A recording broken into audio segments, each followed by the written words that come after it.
أعوذ بالله من الشيطان الرجيم بسم الله الرحمن الرحيم إن أول بيت وضع للناس للذي ببكة مباركا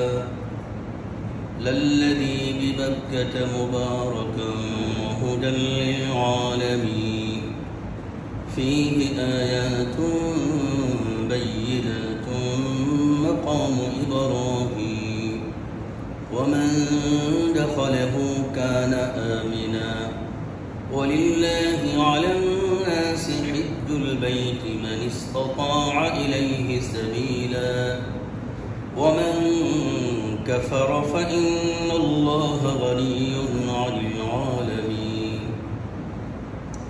وقال النبي صلى الله عليه وسلم تابعوا بين الحج والعمرة فإنهما ينفيان الفقر والذنوب أو كما قال رسول الله صلى الله عليه وسلم চলছে হজের মৌসুম। আলোচনা করছিলাম হজ এমন একটা আমল, রাসূল বলেন সাল্লাল্লাহু আলাইহি ওয়াসাল্লাম ফাইন্নাহুমা ইয়ানফিয়ানিল ফাকরা ওয়াদ-দুনুব। দুটো আমল, বাইতুল্লাহর সাথে হজ এবং উমরা, এই দুটো আমল মানুষের আর্থিক অসচ্ছলতাও দূর করে, মানুষের দারিদ্রতাও মোচন করে এবং গুনাহও মোচন করে দেয়। আমরা এর আলোচনা করতে গিয়ে এর আগে আলোচনা করেছিলাম হজ আগেও ছিল, বর্তমানেও আছে, কিয়ামত পর্যন্ত থাকবে। কিন্তু আগের হজে কি সমস্যাটা ছিল, মুফাসসিরিনে কেরাম বলেন আখতাআ সাহিবুল জাহিলিয়া ফি শিকলিয়াতিল হজ। হজের পন্থা দূষিত ছিল। তারা যখন হজ করত তখন তারা তাওয়াফ করত তাদের প্রভুকে। আমরা তাওয়াফ করি আমাদের প্রভুর ঘরকে। কোনটা করি আমরা?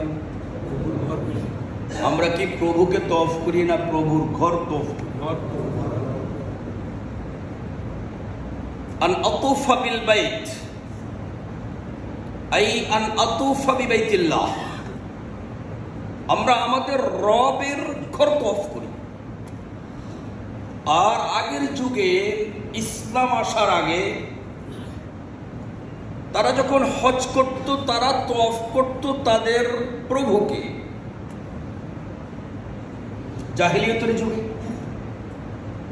বুঝতেছেন আপনারা নাকি? একেবারে চুপচাপ। অত্যন্ত গরমের ভেতরে আল্লাহ তাআলা আমাদেরকে মসজিদ পর্যন্ত পৌঁছালেন। মনোযোগ দিয়ে শুনবেন ইনশাআল্লাহ। তাহলে পার্থক্যটা কোথায়? আমরা তাওয়াফ করি আমাদের রবের ঘরকে, তারা তাওয়াফ করত তাদের রবকে। উত্তম কোনটা?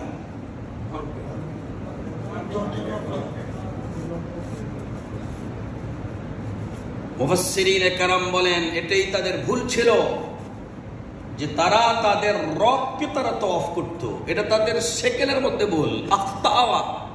আখতাউ ফি শিকলিয়াতিল হজ।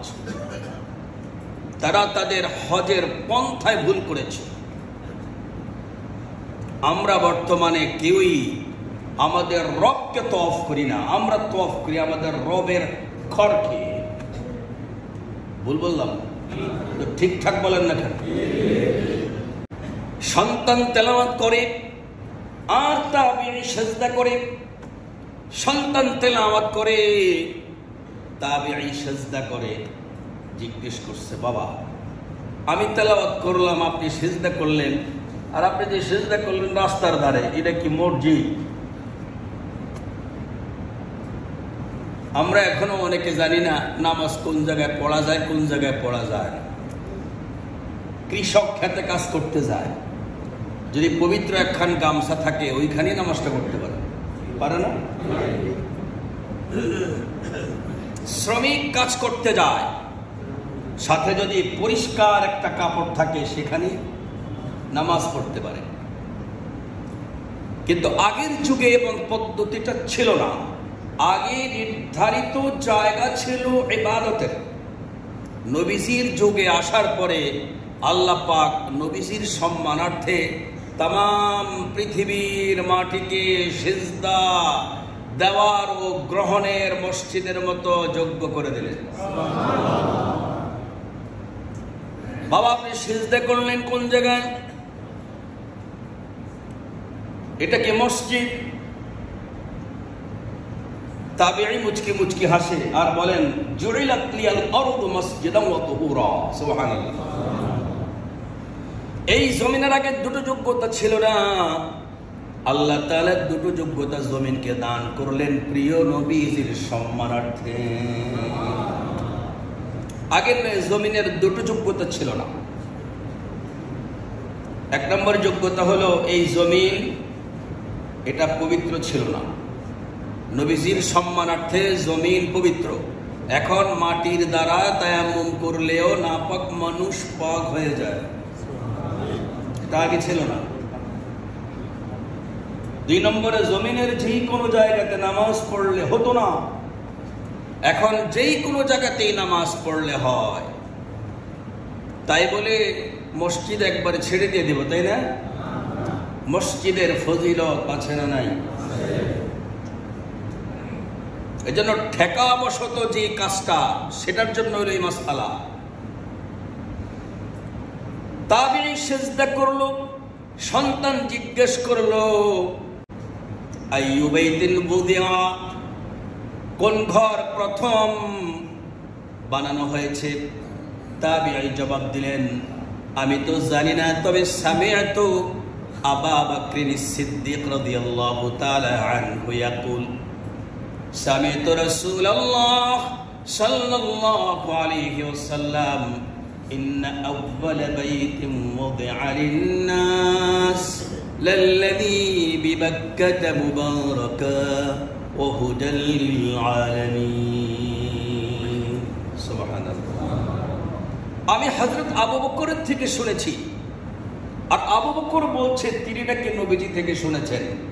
সরাসরি নবীজি আয়াত তেলাওয়াত করে শুনিয়ে দিয়েছেন, পৃথিবীর জগতে প্রথম যে মসজিদ, যে ঘর আল্লাহ তাআলা বানালেন, সেটি হলো বাইতুল্লাহ। এই বাইতুল্লাহ প্রথম। আর এই বাইতুল্লাহকে আল্লাহ তাআলা শুধুই নামাজ পড়ার জন্য বানালেন। এটাকে আল্লাহ তাআলা যেমনি করে নামাজ পড়ার জন্য বানালেন, তেমনি করে তাওয়াফ করার জন্য বানালেন। আর আপনারা এর তাওয়াফের সূচনা জানেন, ওই সেই আকাশের বাইতুল মামুর, যে বাইতুল মামুর ফেরেশতাদের তাওয়াফের জন্য ফেরেশতারা বানিয়েছিল। আল্লাহ পাকের সাথে ফেরেশতারা ছোট একটা কথায় তর্কও না। আল্লাহ বলেছেন খলিফা বানাতে চাই, ফেরেশতারা বলছে আল্লাহ খলিফা বানানোর দরকার কি, আমরাই তো যথেষ্ট। এই কথা আল্লাহ তাআলা রাগ করে ফেললেন, যার কারণে তাদের থেকে আল্লাহ তাআলা শ্রম নিলেন, শ্রম। বাইতুল মামুর বানালেন। বাইতুল মামুর বানানোর পর আল্লাহ তাআলা বললেন, তোমাদের এই অপরাধের জন্য তাওয়াফ না করা পর্যন্ত এটা মাফ করা হবে না। তাই হলো বাইতুল মামুর ফেরেশতারা তাওয়াফ করলো, আল্লাহ ক্ষমা করলেন। আল্লাহ তাআলা বললেন, তোমরা তোমাদেরকে গুনাহ থেকে মাফি নেওয়ার জন্য বাইতুল মামুরকে তাওয়াফ করলা, আমার পৃথিবীর জগতে যাদেরকে খলিফা বানানোর জন্য সৃষ্টি করব, তাদেরকে গুনাহের পূর্ণ যোগ্যতা দিয়ে আমি সৃষ্টি করব। ফেরেশতাদের গুনাহের যোগ্যতা আছে? চুরি করতে মন চায়? ডাকাতি করতে মন চায়? জেনা করতে কি মন চায়? ওরা কি জেনা বুঝে? কিছুই তাদের মন চায় না। কিন্তু আল্লাহ বলেন আমি যাদেরকে খলিফা বানাবো, আমি তাদেরকে সবকিছু করার মজা দিয়ে, আকর্ষণ দিয়ে, যোগ্যতা দিয়ে আমি আল্লাহ বানাবো। জেনার আকর্ষণ থাকবে কিন্তু জেনা করবে না। সুবহানাল্লাহ বলেন। প্রশ্ন হবে তাহলে জেনার আকর্ষণ দিবেন কেন? বলে যে যদি জেনার আকর্ষণ দেওয়া যদি নাই হয় তাহলে জান্নাতের হুরের আকর্ষণ তোমার দিলে থাকবে না। সুবহানাল্লাহ। জান্নাতে যে আল্লাহ তাআলা হুর দিবেন, সেই হুর সেটার আকর্ষণ পয়দা করার জন্য আল্লাহ তাআলা পৃথিবীতে মানুষকে জৈবিক চাহিদা, যে জৈবিক চাহিদার কারণ মানুষ অবৈধ উপায়ে জানার মতো কাজ পর্যন্ত করতে যাবে, করার মানসিকতা সৃষ্টি হবে, কিন্তু সে তাকে ব্রেক দিয়ে দিয়ে ফিরে রাখবে এই আশায় যে আল্লাহ আমাকে পরকালে তার চাইতেও উত্তম রমণী দান করবে। এই সব আকর্ষণ দিলেন কে?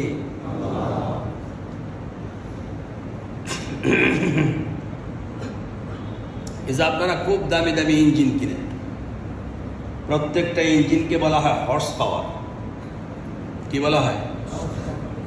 হর্স পাওয়ার, অর্থাৎ কিসের শক্তি? ঘোড়ার শক্তি।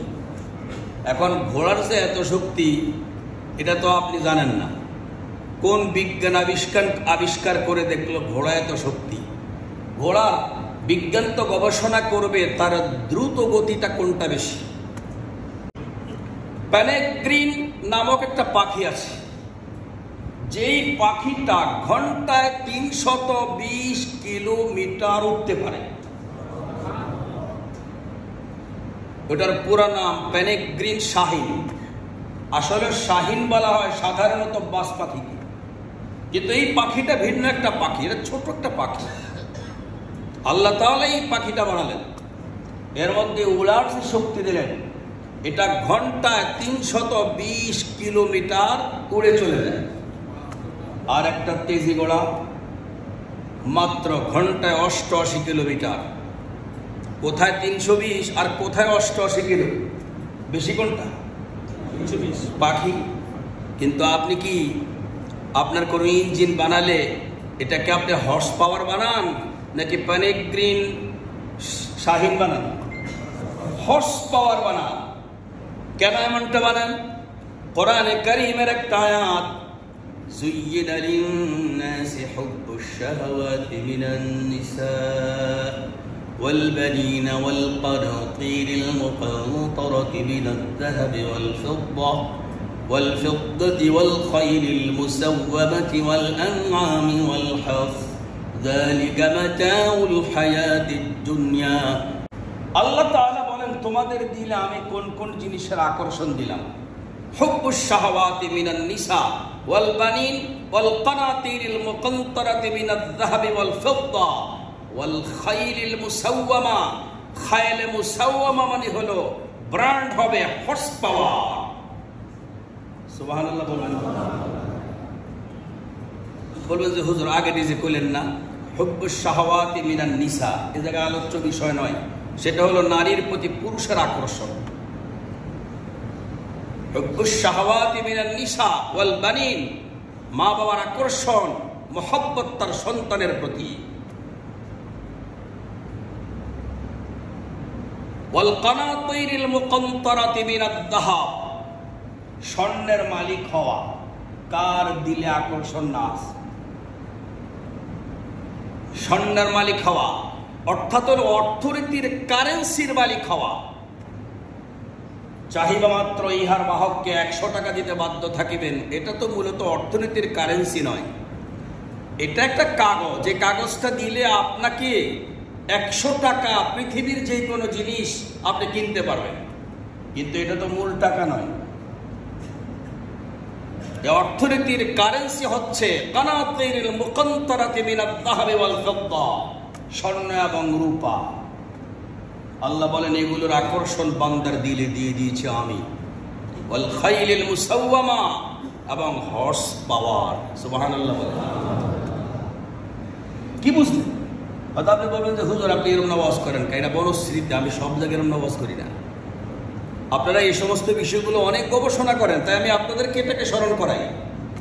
এই সব কিছুর আকর্ষণ দেওয়া সত্ত্বেও আল্লাহ আবার বলে দিয়েছেন আমি তোমাদেরকে আকর্ষণ দিলাম। এই আকর্ষণ কিন্তু পন্থা বৈধ আছে, অবৈধ আছে।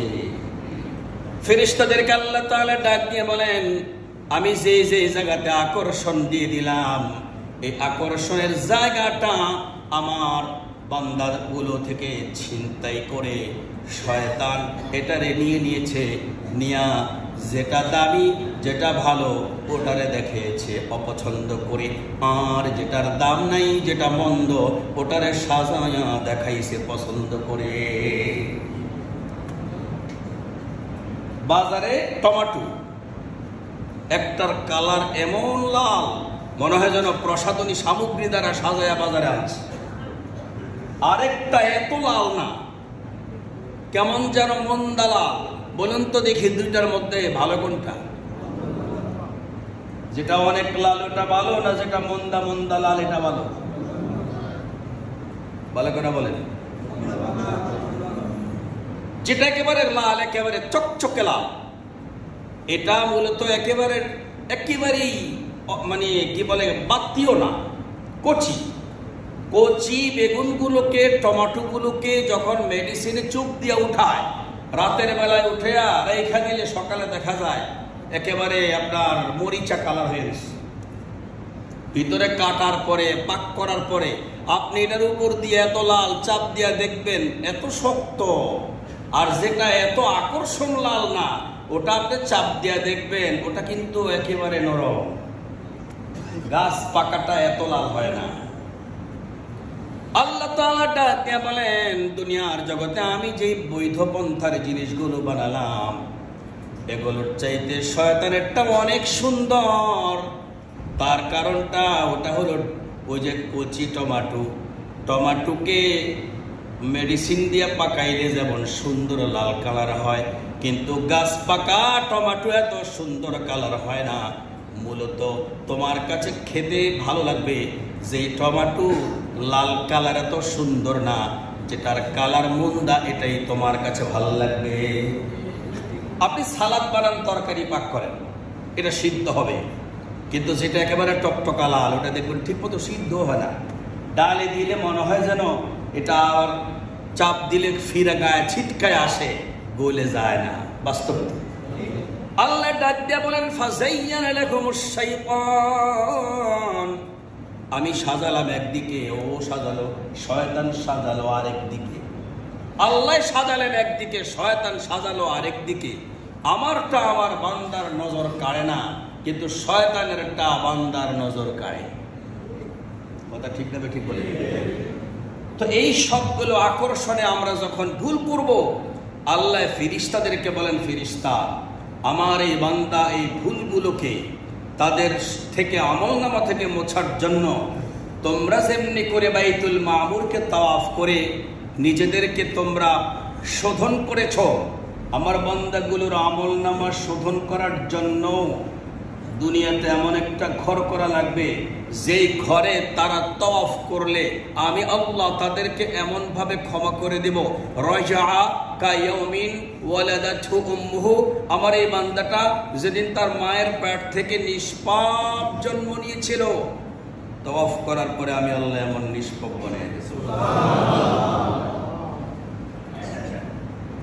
এখন শয়তান চিন্তা করলো এবার আমাকে ধরতে হবে জায়গা মতো। এখান থেকে তো ছুটে গেল, এত কষ্ট করে এত পরিশ্রম করে আমলনামাতে ময়লা লাগাইলাম, তাহলে এখন তারা হজে গেল, হজে যাওয়ার পরে তওয়াফ সাই করলো, উমরা করলো আর হজ করলো। নবীজি বলেছেন তাবিউ বাইনাল হজ্জ ওয়াল উমরা, উমরা হজ করতেই থাকো ফাইন্নাহুমা ইয়ানফিয়ানি আল ফাকরা ওয়াদ দুনুবা, তোমারে হজ তোমারে উমরা তোমার আমলনামার গুনাহগুলো যেমনি করে পরিষ্কার করবে, তোমার দারিদ্রতা বিমোচনেও ঠিক তেমনি কাজ করবে। এখন শয়তান বলতেছে, আরে হাদিসই তো আছে দারিদ্রতা দূর হবে, অতএব কারণে তুমি সেখানে গিয়ে শুধু দুনিয়ার দোয়া করো। এটা বর্তমানে। জাহেলিয়তের যুগে যে কাজটা হয়েছে, তাদের দিলে বসিয়ে দিয়েছে যে তোমরা কারে তোমরা তওয়াফ করো, ভিতরে কিছু আছে। তখন তাদেরকে দিয়ে পুরা বাইতুল্লাহর ভেতরে মূর্তি দ্বারা সাজায় দাও। জানেন না আপনারা বাইতুল্লাহর ভিতরে সব ভাস্কর্যগুলো ছিল কতগুলি ছিল? এটা তো মুখস্থ ভালোই জানেন। 360টা মূর্তি দ্বারা তারা বাইতুল্লাহর ভেতর সাজানো।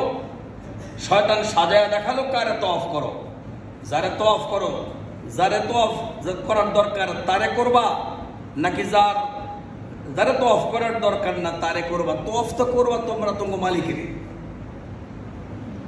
শয়তানের কথা মতো সাজানো মতো তারাও বাইতুল্লাহর ঘরের ভেতরটা মূর্তি দ্বারা সাজায়া এবার তারা যে কাজটা শুরু করলো সেটা হলো তারা উলঙ্গ হয়ে, যেটা আমি বলেছিলাম, উলঙ্গ হয়ে তারা তওয়াফ করে। এখন আমাদের বাইতুল্লাহর ভিতরে কোনো মূর্তি আছে? পরিষ্কার করেছে কি? মূর্তি পরিষ্কারের যেই সূচনা হয়েছিল, ওই সূচনাটার নামই হল হজ। পয়গম্বর 10-13 বছর পর্যন্ত মক্কায় ছিলেন, মূর্তিগুলো বের করতে পারেন নাই। নবুয়ত পাওয়ার পরে কত বছর? 13 বছর। বলুন, নবুয়ত পাওয়ার পরে নবীজি 13 বছর ছিলেন মক্কায়। থাইকা নবীজি এই মূর্তিগুলোকে বের করতে পারেন নাই। এরপর নবীজি চলে গেলেন মদিনায়। মদিনা যায় 10 বছর ছিলেন। 10 বছর থাকার পরে আল্লাহ পাক পয়গম্বরকে এই বাইতুল্লাহ, এই মক্কাকে বিজয় দেবেন। মক্কা বিজয়ের জন্য আল্লাহ তাআলা নবীকে অর্ডার করে দিয়েছেন। এটার সূচনা আল্লাহ তাআলা করেছেন হজ। একবার কি চিন্তা করেছেন যে নবীজি মক্কা বিজয় করেছেন, আল্লাহ তাআলা সূচনা করেছেন হজ দ্বারা। সেই হজ্জের মাধ্যমে রাসূল করিম সাল্লাল্লাহু আলাইহি ওয়াসাল্লাম মক্কা বিজয় করলেন। মক্কা বিজয়ের সূচনা হলো মূর্তি পরিষ্কারের দ্বারা। কিসের দ্বারা? মূর্তি পরিষ্কারের দ্বারা। আপনারা কি মনে করেন এখনো ভিতরে মূর্তি আছে? কে কে মনে করেন না? দেখে হাত তোলেন। মূর্তি নাই তো? একমত? নামান। তখনকার সময় শয়তান জাহেলিয়তের যুগে বাইতুল্লাহর ভিতরে মূর্তি সাজিয়েছে। এই মূর্তি আর কোনোদিন ঢুকবে না ইনশাআল্লাহ, আর কোনোদিন ঢুকবে না। তার কারণ ইসলামের এক কঠিন পাওয়ার, এক হর্স পাওয়ার রাজা হযরত ওমর ইবনুল খাত্তাব রাদিয়াল্লাহু তাআলা আনহু, তার যুগে এসে সর্বশেষ মূর্তিটাকে তিনি ভেঙ্গে চুরমার করে ঝাড়ু দিয়ে বাইতুল্লাহ থেকে বের করেছেন। রাসূল পাক সাল্লাল্লাহু আলাইহি সাল্লাম সাহাবায়ে কেরামকে পাঠাতেন, যাও ভিতরে মূর্তি ভেঙ্গে আসো। সব ভেঙ্গে চুরে আসতো। আসার পরে নবীজি বলতেন, মূর্তি আরো আছে। ইয়া রাসূলুল্লাহ, সব তো ভেঙ্গে আসলাম, আরো আছে। এইভাবে ভাঙতে ভাঙতে ভাঙতে ভাঙতে অনেক ভাঙে, নবীজি বলতেছে মূর্তি আরো আছে। সর্বশেষ আল্লাহর পয়গম্বর রাসূল করিম সাল্লাল্লাহু আলাইহি ওয়াসাল্লাম বলেন যে বাইতুল্লাহর ভিতরের মূর্তি বাহ্যিকটা তোমরা বের করলেও শয়তান ইবলিসের যেই কারসাজি, এমন একটা মূর্তি আছে যেটা সর্বশেষ আমার সাহাবী ওমরের ঝাড়ুতে পরিষ্কার হবে, কিয়ামত পর্যন্ত ঢুকবে না। হযরত ওমর যখন ক্ষমতায় আসেন, কিন্তু যে সর্বশেষ মূর্তিকে তিনি ঝাড়ু দ্বারা পিটিয়েছেন, ওই মূর্তি আওয়াজ করে কেঁদেছে। ওমরের হাতে সেটি ভেঙ্গা ভাঙ্গা হয়েছে এবং সেটিকে বাইতুল্লাহ থেকে ঝাড়ু দিয়ে পরিষ্কার করা হয়েছে। কিয়ামত পর্যন্ত মূর্তি আর যাবে না বাইতুল্লাহর ভিতরে। এখন শয়তান চিন্তা করেছে, ওটা তো হলো মসজিদে জামিয়া। মসজিদ আবার দুই প্রকার, জামে মসজিদ, সাধারণ মসজিদ। সাধারণ মসজিদকে সৌদি আরবে মসজিদ বলা হয় না। কথাগুলো নোট রাখবেন। সৌদি আরবে যে মসজিদে জুমা হয় সেগুলোকে বলা হয় মসজিদ। আর যেই মসজিদগুলোতে জুমা হয় না, যেমন আপনাদের বাড়ির নিচতলা একটা মসজিদ আছে, ওয়াক্তিয়া নামাজ পড়েন, এটার নাম কি? যারা সৌদি আরবে ছিলেন তারা বলতে পারবেন, এটার নাম হলো মুসল্লা। যে মুসল্লা বিছিয়ে নামাজ পড়েন, এই মুসল্লা শব্দের মূল অর্থই হলো এমন মসজিদ যে মসজিদে জুমার নামাজ হয় না। তাহলে সৌদি আরবে যে মসজিদগুলোতে জুমা হয় না সেগুলোর নাম কি? মুসল্লা। আর যেই মসজিদগুলোতে জুমার নামাজ হয় সেগুলোর নাম মসজিদ। এবার আমি আপনাকে প্রশ্ন করি, যদি আল্লাহর রসুলের শানে সারা বিশ্বটা যদি মসজিদ হয়ে থাকে, নবীর সম্মানে, এই কথা কি আপনারা মানেন? কে কে মানেন? হাত দেখান। নবীর শান, নবীর ইজ্জতে সারা বিশ্বটাই মসজিদ, একমত সবাই? আল্লাহ আপনি বুঝার তৌফিক দান করেন। না মান, যদি সারা দুনিয়াটা মসজিদ হয়ে থাকে, তাহলে এই সারা দুনিয়ার কোন জায়গাতে মূর্তি রাখা যায়? কোন জায়গাতে মূর্তি রাখা যায়? তার আগে তো পৃথিবীর সব জায়গা মসজিদ ছিল না, কিন্তু এই নবীর আমলে তো পুরো দুনিয়াটা মসজিদ। এখানে আপনি কোথায় রাখবেন মূর্তি? কোথাও আপনি মূর্তি রাখতে পারবেন না। আপনি যেখানে মূর্তি রাখবেন, মসজিদে মূর্তি রাখলেন। এবার আমি আপনাকে প্রশ্ন করি, মা বোনদের সবচেয়ে নামাজ উত্তম আদায়ের স্থান কি মসজিদ না তাদের বাসা? এতে কে কে একমত? হাত দেখান। আল্লাহ ইনশাআল্লাহ, আল্লাহ তৌফিক দান করেন। খায়রু সুফুফির রিজাল উলাহুন ওয়া খায়রু সুফুফিন নিসা উখরা। আমাদের জন্য সবচেয়ে উত্তম নামাজের দায়, কথা নাই, কথা নাই মুরব্বী, কথা নাই। আমাদের জন্য সবচেয়ে, শুনবেন আপনি, কথা বলেন, আমাদের জন্য সবচেয়ে উত্তম জায়গা হলো মসজিদের সামনের কাতার। নারীদের জন্য, মা বোনদের জন্য উত্তম হলো শেষ কাতার। কোন কাতার? ধরুন আমাদের ফজরের নামাজে হলো পুরুষ এক কাতার ভরে গেল, আর পুরুষ নেই। এখন মা বোনরা যে কয়জন আছে ওনারা কই দাঁড়াবেন? দ্বিতীয় কাতারে দাঁড়াবেন। তাহলে এনাদের শেষ কাতার হলো। এরপরে যখন পুরুষ আসবে তখন মা বোনরা কই যাবে? ওদের পিছনে পুরুষ দাঁড়াবে না ওনাদেরকে পিছিয়ে নিবে? ঠিক তো? মাসআলা ভালো করে বুঝে জবাব দিবেন। এইভাবে মসজিদে পুরুষ, আপনারটা বললে তো হবে না, যেটা হাদিস সেটা আমি বলছি। এইভাবে মসজিদের শেষ কাতার পর্যন্ত পুরুষ দ্বারা শেষ এসে গেল। এখন মা বোনরা কই যাবে? বাসায় যাবে। রাসূল করিম সাল্লাল্লাহু আলাইহি ওয়াসাল্লামের এই হাদিস দ্বারা মা বোনদের জন্য সবচেয়ে নামাজের উত্তম জায়গা হলো বাসা। তবে তাদের নামাজের জন্য আউয়াল ওয়াক্তে নামাজ পড়া আর আমাদের জামাতে নামাজ পড়া সওয়াব এক বরাবর। যেমন আজকে আমাদের নামাজের রক্ত হয়েছে 11:55। 11:55 যখন নামাজের রক্ত হয়েছে, মা বোনদের জন্য উত্তম আমল হলো তারা এই সময় নামাজের প্রস্তুতি নিয়ে আগে নামাজটা পড়ে ফেলবে। গোসল বাকি থাকলে পরে করবে। গোসল ফরজ না হলে তো সমস্যা নাই। যদি গোসল ফরজ হয় তাহলে সেটা ভিন্ন কথা, কিন্তু যদি গোসল ফরজ না হয় তাহলে তারা গোসল পরে করবে, আগে নামাজ পড়বে। তাহলে আসুন, তাদের যদি শ্রেষ্ঠ জায়গায় বাসায় নামাজ পড়া হয় তাহলে তাদের মসজিদ কোথায়? মসজিদ কাকে বলে? যেখানে নামাজ পড়া হয়। মসজিদ কাকে বলে? যেখানে নামাজ পড়া হয়। এবার আমি আপনাকে বলি, যদি মা বোনদের জন্য শ্রেষ্ঠ জায়গায় তাদের বাসা হয় নামাজের জন্য, নামাজের শ্রেষ্ঠ জায়গা বাসাই যদি হয়, তাহলে সেই বাসাতে মূর্তি রাখার বৈধতা কোথায়? আছে বৈধতা? তাহলে আপনি আসেন, মূর্তি রাখা যদি বৈধতা না হয়, আপনারা যদি বলেন আমরা তো মূর্তি রাখি নাই, জন্মদিনের ছবিটা রাখছি, বিবাহের দিনের ছবিটা রাখছি, গায়ে হলুদের ছবিটা রাখছি, জায়েজ না? বরঞ্চ আমি আপনাকে বলি, আপনার যে কক্ষে ছবি থাকবে ঝুলন্ত, চাই উপরে হোক অথবা কোনো দেওয়ালে হোক, এই অবস্থাতে আপনি যদি সেই কক্ষে নামাজ পড়েন, নামাজ দৌড়াতে হবে, কবুল হবে না। আল্লামা ইবনে হুমাম রহমতুল্লাহি আলাইহি বলেন, যে এই নামাজ কাজা আন কবুল হবে না, দিয়ানাতন গ্রহণ করা হবে।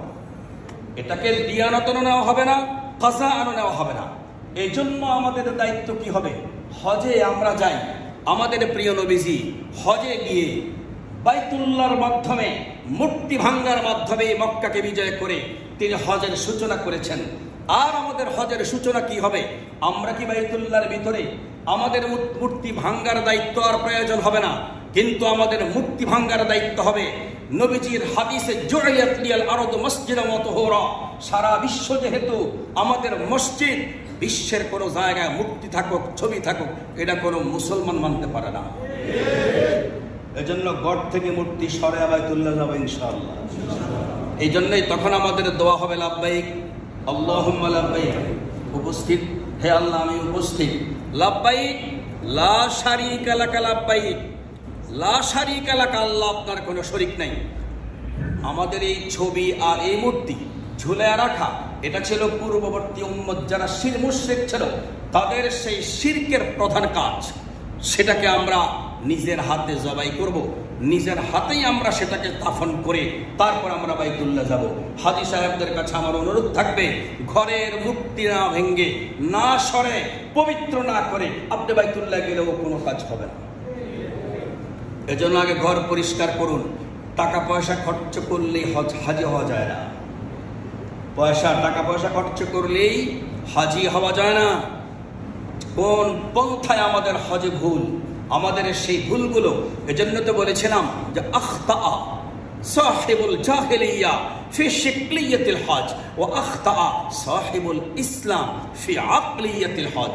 আজকে আমাদের মানসিকতা রুগ্ন, তখনকার সময় জাহিলিয়তের যুগে তাদের হজের পন্থা ছিল রুগ্ন। আমরা মনে করি আরে ঘরে এসে আছে আমাদের ছবি, তাতে অসুবিধাটা কোথায়? কিন্তু আমার ঘর যে মসজিদ, আমি কি একবার চিন্তা করেছি আমার ঘরে তো আমার স্ত্রী নামাজ পড়ে, আমার ঘরে আমার মেয়ে নামাজ পড়ে, তাদের জন্য উত্তম জায়গা ঘরে নামাজ পড়া, মসজিদে নামাজ তাদের পড়া যায় উত্তম নয়।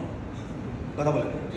যেমনি করে আমাদের মসজিদে নামাজ পড়া উত্তম, ঘরে হলো জায়েজ, তেমনি করে মা বোনদের জন্য ঘরে পড়া উত্তম, মসজিদে পড়া জায়েজ। জায়েজ কাকে বলে? জায়েজ বলে এক ব্যক্তির কোনো খাবার নাই, এখন জীবন শেষ, মরে যাবে, এই মুহূর্তে শুকরের মাংস তার জন্য হারাম নয়, হালালও নয়, হারামও নয়, হালালও নয়। কি জায়েজ? মানে যতটুকুন খেলে প্রাণটা মরবে না, ক্ষুধা তারে হত্যা করবে না, অতটুকুন খাবে। ওই যে একেবারে পাকশাক করে ঢেকুর দিয়ে দিয়ে বারবার আরো মজা লাগছে, আরো দাও, আরো মজা লাগছে, আরো দাও, এই খাবারের হালাল নয়। বরং যেটাকে বলা হয় সাদ্দরমক, জীবন বাঁচানোর জন্য যতটুকুন দরকার অতটুকুন খাওয়ার অনুমোদন, এটাকে বলে জায়েজ। ঠিক তেমনি করে মা বোনরা যদি কখনো ঘর থেকে বেরিয়ে কোনো সফরে যায়, নামাজ কাজা করবে না মসজিদে পড়বে? মসজিদে পড়বে। এজন্য মসজিদে অনেক জায়গাতে মহিলাদের জন্য ভিন্ন নামাজের জায়গা থাকে, যেটা কোনো কোনো ভাইয়া আমার ওয়াজের মাঝখান দিয়ে বাম হাত দেয়। এই বাম হাত দেওয়া পছন্দ করি না। আমি প্রথম আলোচনা করি, তারপরে তার থেকে কোনো প্রশ্ন থাকলে সেটার জবাব দিই। কেন আমাদের সেই মসজিদগুলোতে মহিলাদের জন্য নামাজের সুব্যবস্থা, এটা কি উত্তম হিসেবে না জায়েজ হিসেবে? প্রয়োজনে না প্রয়োজন ছাড়া? প্রয়োজনে।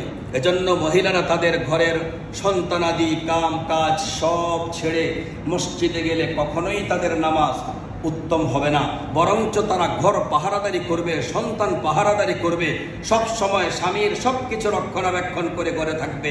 মসজিদে পুরুষে এসে যেই সওয়াব পাবে, তারা ঘরে নামাজ পড়ে সমান সওয়াব পাবে। আরো আলোচনা আছে, বাকি এই আলোচনার শেষ একটা কথা বলে দিই। আপনারা তো সফর শুরু করছেন, সামনে আপনারা আবার যখন হজে যাবেন, 3 রকমের মানুষকে হজে নেওয়ার জন্য বেশি চেষ্টা করবেন। যাদের জন্য জিহাদের অনুমোদন নেই, যাদের জন্য জিহাদের বয়াত নবীর যুগে ছিল না। নবীর যুগে বয়াত পুরুষের জন্য 4টা ছিল, নারীর জন্য 3টা ছিল। বলেন, নবীর যুগে পুরুষের বয়াত কটা ছিল? আল বাইআতু আলাল ইসলাম 1, ওয়াল বাইআতু আলাল খিলাফত 2, ওয়াল বাইআতু আলাল জিহাদ 3, ওয়াল বাইআতু আলা শরিয়াতি ওয়াত তরিকাত, শরীয়ত ও তরিকতের বয়াত। বর্তমানে পীর সাহেবদের কাছে 1 নম্বরটাও নাই, 2 নম্বরটাও নাই, 3 নম্বরটাও নাই, আছে 4 নম্বরের অর্ধেক। তরিকতের বয়াত করা হয়, শরীয়তের বয়াত নেই। কথা বলেন না কেন? আমি বললে তো অনেকে আমার কথার বেশি কথা বলে। গবেষণা করে দেখবেন নবীর যুগে বয়াত ছিল কয়টা আর বর্তমানে বয়াত চলে কয়টা। নবীর যুগে পুরুষের জন্য বয়াত ছিল 4টা, আল বাইআতু আলাল ইসলাম, ওয়াল বাইআতু আলাল খিলাফাত, ওয়াল বাইআতু আলাল জিহাদ, ওয়াল বাইআতু আলাল শরিয়াতি ওয়াত তরিকাত। নারীর জন্য ছিল 3টা, আল বাইআতু আলাল জিহাদ ছিল না। আম্মা জান আয়েশা বলতেছেন, ইয়া রাসূলুল্লাহ, আমাদের জন্য তো আল বাইআতু আলাল জিহাদ নাই, তাহলে আমরা কি করব? এটার সমপরিমাণ কি আমলটা আমাদের জন্য আছে? নবীজি বলতেছেন, ওয়াল হজ্জুল মাবরুর, ওয়াল হজ্জুল মাবরুর, এমন হজ তোমাদের জন্য এই জিহাদের সমপর্যায়ে তোমাদের সমপরিমাণ সওয়াব আসবে, আল্লাহ তোমাদেরকে দেবেন, যেই হজে কোনো ত্রুটি থাকবে না। লা রাফাস ওয়ালা ফুসুক ওয়ালা জিদাল, থাকবে না তোমাদের মৌখিক গুনাহ, থাকবে না তোমাদের অঙ্গের গুনাহ, থাকবে না তোমাদের ঝগড়ার মানসিকতা। যদি এই 3টে জিনিসকে বর্জন করে তোমরা নারীরা হজ করতে পারো, ওই বার্ধক্য ব্যক্তি যে জিহাদ করতে সক্ষম না, সে যদি পারে, ওই ছোট নাবালেগ যার এখনো শরীয়ত ফরজ না, সে যদি করতে পারে, তাহলে আল্লাহ বলে, আল্লাহ রসুল বলেন, আল্লাহ তাকে শুধু হজ দ্বারা জিহাদের ফজিলত দিয়ে দিবেন।